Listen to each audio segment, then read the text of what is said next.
মুখ্যমন্ত্ৰীৰ অসংলগ্ন কথা বতৰাই আমি যদি আপোনালোকে কোৱাৰ লগে লগে তুৰন্ত যদি ৰিয়েক্ট কৰোঁ তেতিয়া তেওঁ যিখন জাল পেলাইছে সেই জালত আমি ভৰি দিয়া হ'ব। তেওঁক মানুহে চিনি পাইছে।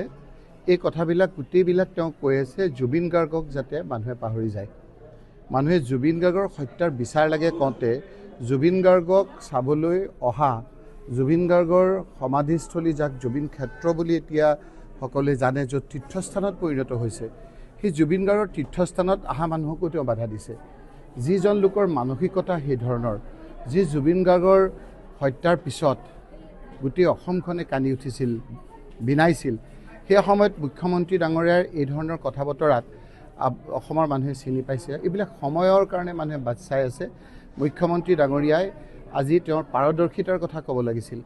তেওঁ কিমান ল'ৰা ছোৱালীক চাকৰি দিলে, তেওঁ বিভিন্ন ধৰণেৰে তেওঁ 1 লাখ কিমানক চাকৰি দিয়া বুলি কৈছে, কিন্তু তেওঁৱেই কৈছিল যে 25 লাখকৈ বছৰি চাকৰি দিম। 25 লাখকৈ চাকৰি দিম বুলি আমি কোৱা নাছিলোঁ। 2 কোটিকৈ যেতিয়া কেন্দ্ৰই ঘোষণা কৰিছিল বছৰি দিম বুলি তেওঁ কৈছিল মই 25 লাখকৈ দিম। এতিয়া গোটেই গুৱাহাটী ইয়াত মাৰিছে নে মই যে শিৱসাগৰত আছোঁ মই দেখা নাই, তাত 1 লাখ কিমানক দিয়া হ'ব বুলি কৈছে।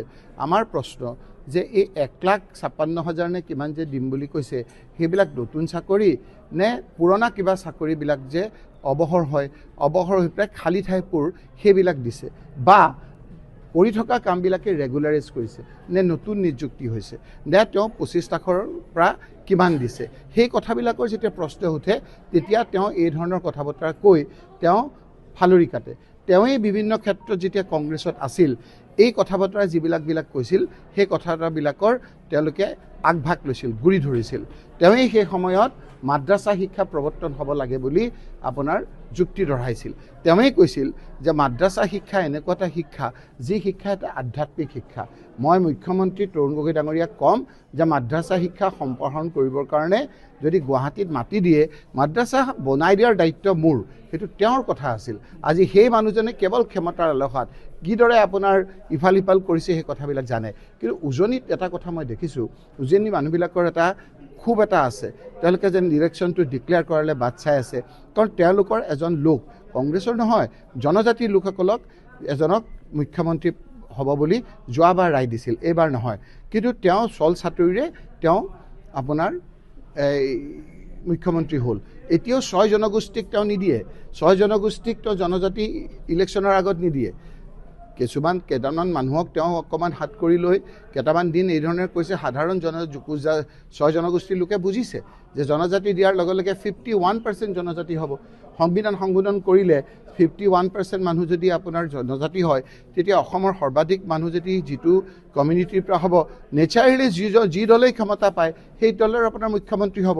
আৰু যেতিয়াই ট্ৰাইবেল মানুহ এজন মুখ্যমন্ত্ৰী হ'ব তেতিয়া হিমন্ত বিশ্ব শৰ্মাৰ মুখ্যমন্ত্ৰীৰ যিটো আপোনাৰ যিকোনো প্ৰকাৰে বৈঠক হ'ব খোজা যিটো প্ৰচেষ্টা সেইটো অথলে যাব। গতিকে 6 জনগোষ্ঠীক তেওঁ জনজাতিকৰণ নকৰে। সেই কথাবিলাক ক'লে তেওঁ এইবিলাক কথা ক'ব।